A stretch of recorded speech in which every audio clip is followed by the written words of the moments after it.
Olá pessoal, tudo bem? Eu sou Wilson Rodrigues, aqui do Jefa Sorocaba. Estamos aqui para mais um programa Evangelho no Jefa, nosso programa de todas as quartas-feiras, para harmonizar o nosso ambiente doméstico, para harmonizar onde quer que a gente esteja. E eu agradeço a companhia de vocês, né? E convido vocês agora para juntos fazermos a nossa prece de abertura, agradecendo a Deus nosso Pai, ao nosso Mestre Jesus, aos nossos amigos espirituais, para que estejam conosco em mais esta noite, em mais este estudo do Evangelho. Que possamos compreender as lições que forem lidas aqui hoje e que da melhor maneira possível a gente consiga colocar em prática no nosso dia a dia. Que assim seja, Senhor. Graças a Deus e graças a Jesus. Bom, nós estamos no capítulo 7 do Evangelho segundo o Espiritismo, né? Começamos no final do mês passado. Bem-aventurados os pobres de espírito. E hoje vamos ler o item 11, que é o orgulho e a humildade. É um trecho um tanto quanto longo, mas assim, para a gente não perder o raciocínio, né? Porque se a gente ler um pedaço hoje, um pedaço semana que vem, fica um pouco estranho. Então a gente vai ler devagarzinho, se for o caso a gente vai parando e comentando sobre esse item tão importante, né? Que é o orgulho e a humildade. Essa é uma mensagem, Instruções dos Espíritos, uma mensagem de Lacordaire, na cidade de Constantina, em 1863. Que a paz do Senhor esteja convosco, meus caros amigos. Venho até vós para encorajar-vos a seguir o bom caminho. Aos pobres espíritos, que antigamente habitavam a terra, Deus dá a missão de vir esclarecer-vos. Bendita seja a graça que Ele nos concede, de podermos ajudar o vosso aperfeiçoamento. Que o Espírito Santo me ilumine, torne minhas palavras compreensíveis e que me conceda a graça de colocá-las ao alcance de todos. Todos vós, encarnados que estáis sob o jugo da dor, e buscai a luz, que a vontade de Deus me favoreça, para fazê-la resplandecer aos vossos olhos. A humildade é uma virtude bem esquecida entre vós. Os grandes exemplos que vos foram dados são bem pouco seguidos, e entretanto, sem humildade, podeis ser caridosos para com o vosso próximo? Ah, não, pois este sentimento nivela os homens, mostra-lhes que são irmãos, que devem ajudar-se mutuamente e os leva ao bem. Sem a humildade enfrentai-vos de virtudes que não tendes, como se estivesseis usando uma vestimenta para esconder as deformidades do corpo. Lembrai-vos daquele que nos salva, lembrai-vos da sua humildade, que o fez tão grande e o elevou acima de todos os profetas, né? Obviamente está falando aqui de Jesus. E um outro grande exemplo, né, de humildade que nós podemos citar, né, já aproveitando aqui o gancho, é nosso querido Chico Xavier, que esteve entre nós, né, até 2002, né, o grande nome do Espiritismo depois de Kardec. E ele tinha assim, uma humildade fantástica, né, um trato com as pessoas, né, que transcende, né, qualquer pensamento, né?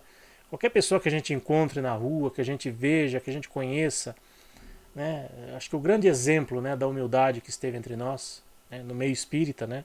Claro que temos grandes exemplos em outras áreas também, mas foi o nosso querido Chico Xavier. E recentemente, né, no final do mês de maio, aliás, no meio do mês de maio de 2025, nós perdemos outro grande nome, né, do espiritismo no Brasil, Divaldo Pereira Franco, que também tinha, né, uma humildade absurda, fazia palestras, levou o nome do Espiritismo para vários lugares e tinha um trabalho social maravilhoso lá na Bahia, né, que é a Mansão do Caminho.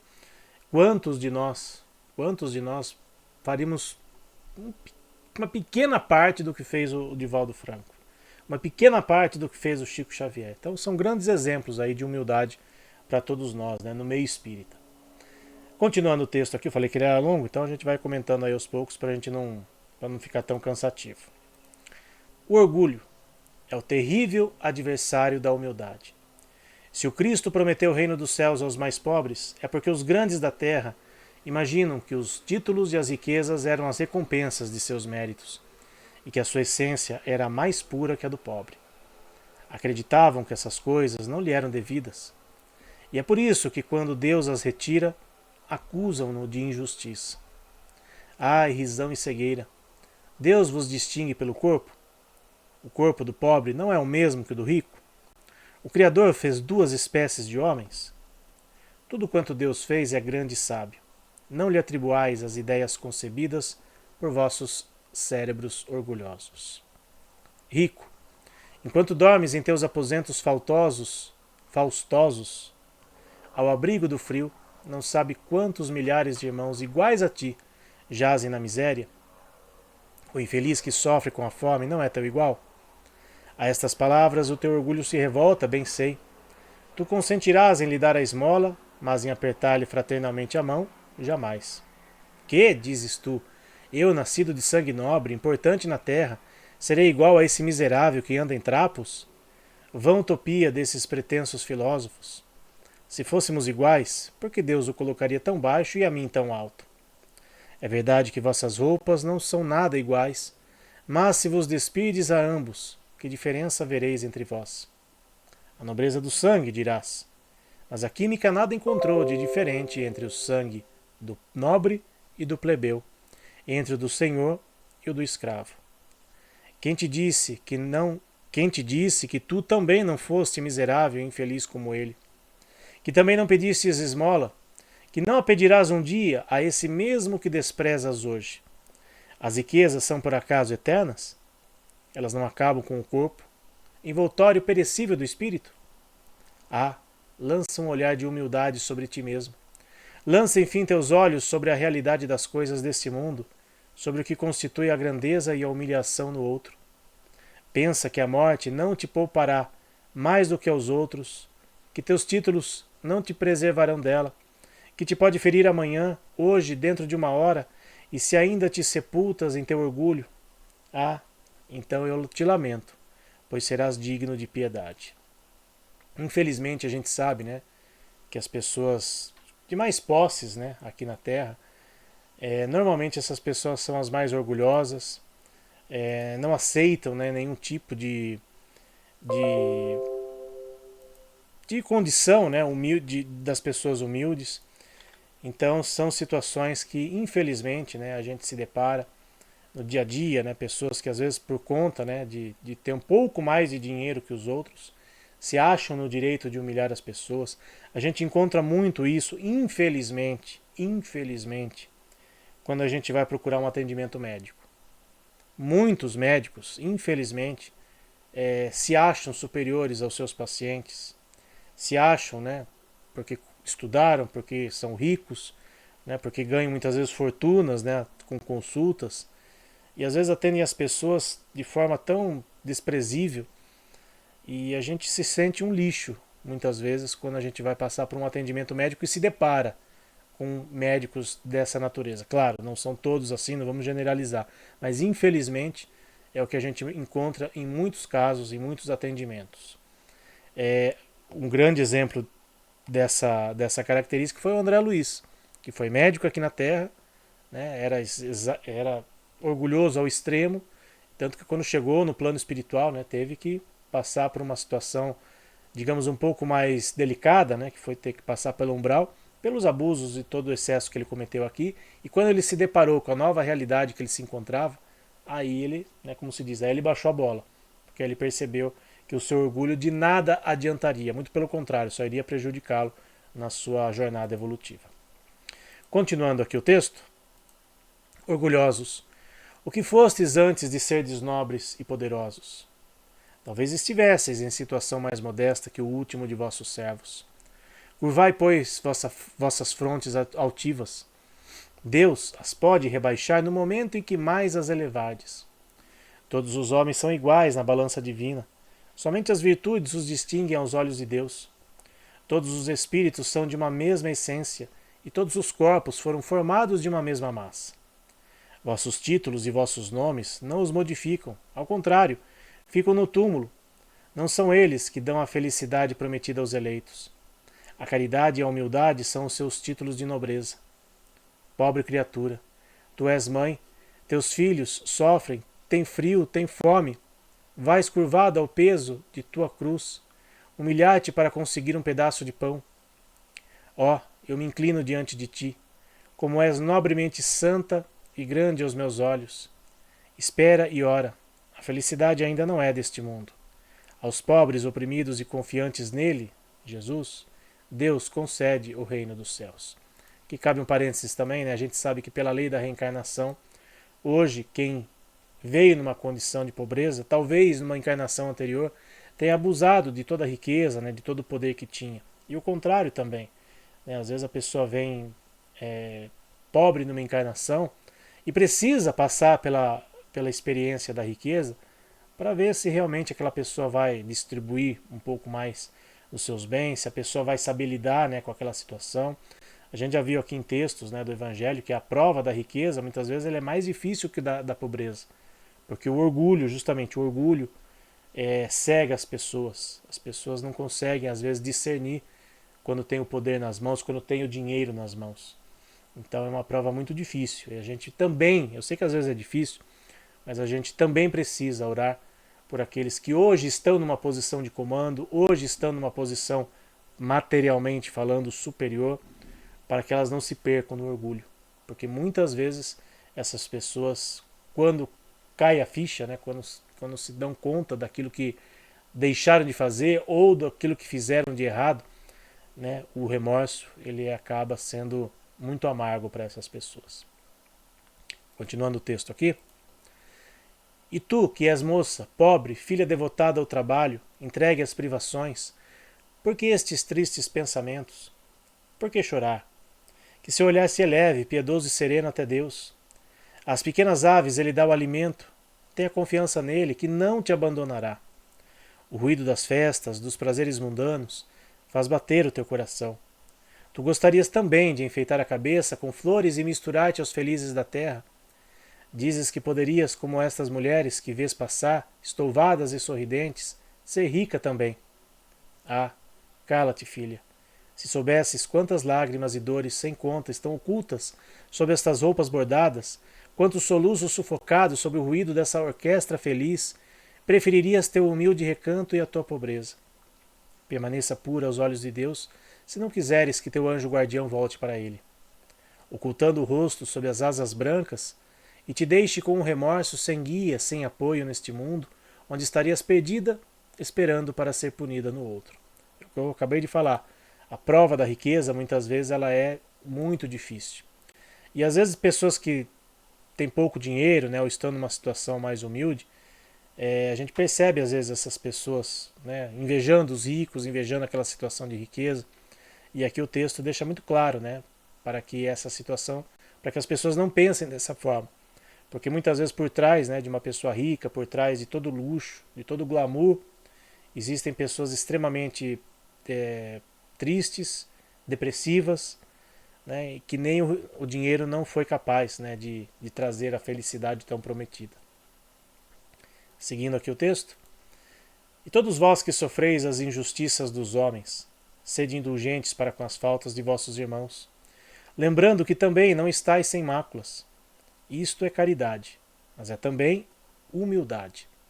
Se sofredes com calúnias, curvai a fronte sob esta prova. Que vos importa as calúnias do mundo? Se vossa conduta é pura, Deus não pode vos compensar? Suportar com coragem as humilhações dos homens é ser humilde e reconhecer que só Deus é grande e poderoso. Ah, meu Deus, será preciso que o Cristo venha uma segunda vez à terra para ensinar aos homens as tuas leis, por eles esquecidas? Deverá ele expulsar ainda os vendilhões do templo que maculam a tua casa, este recinto de orações?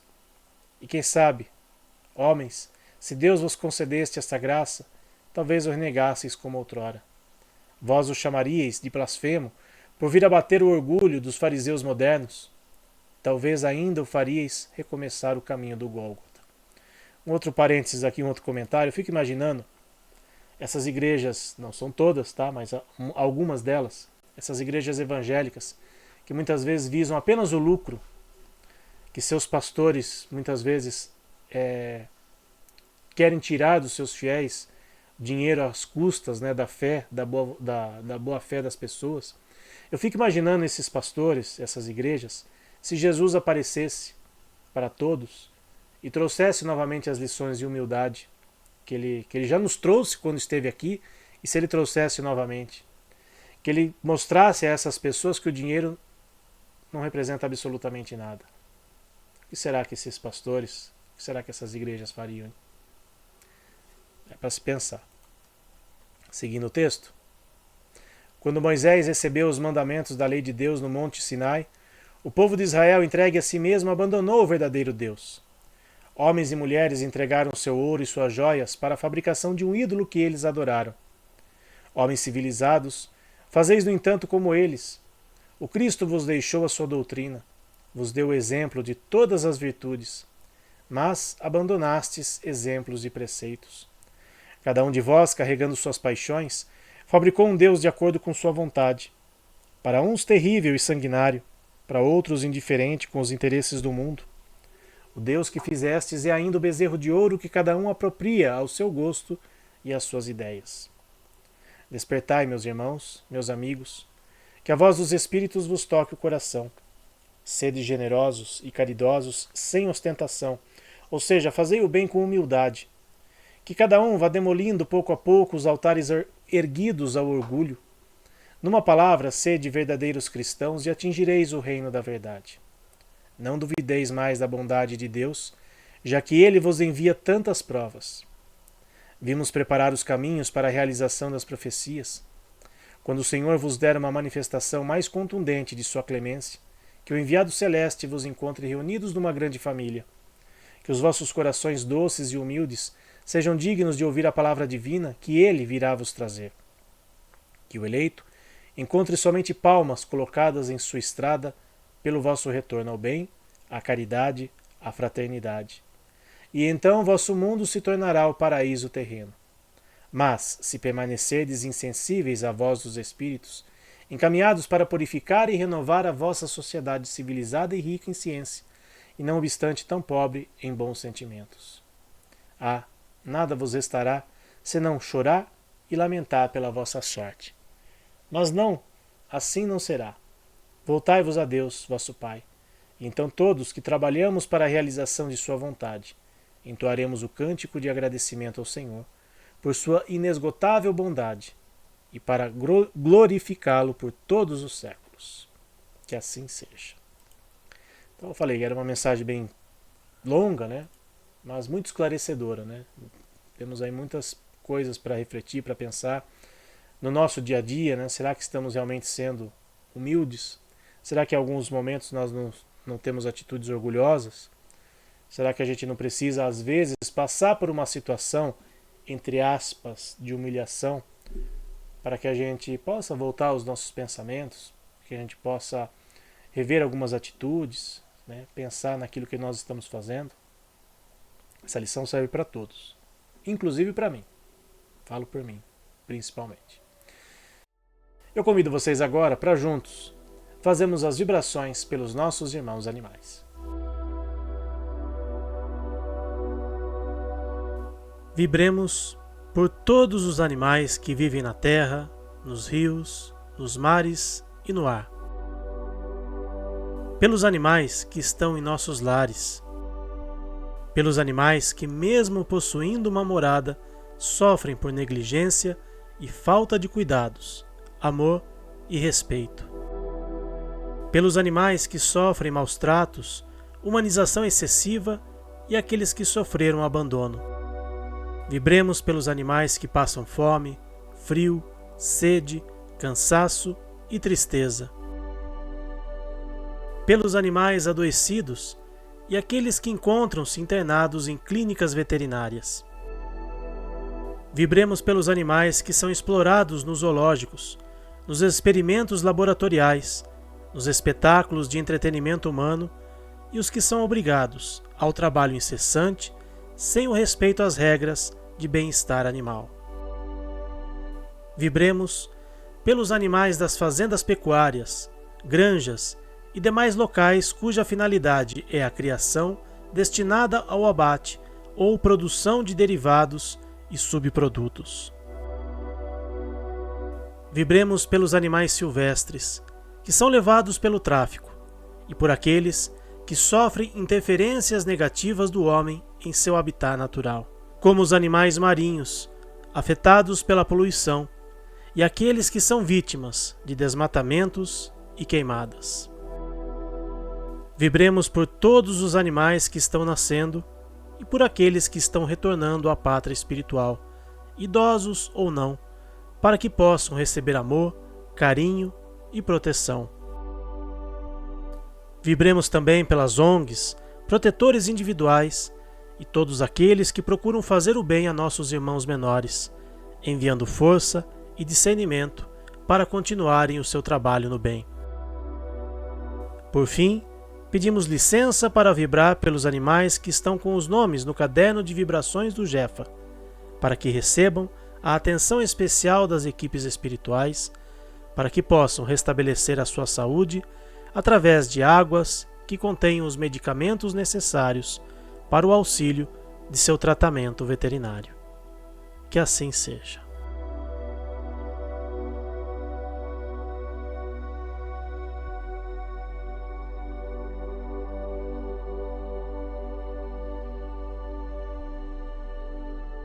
Obrigado a todos que estiveram conosco em mais esta noite, em mais este Evangelho no Jefa, e até semana que vem, se Deus quiser.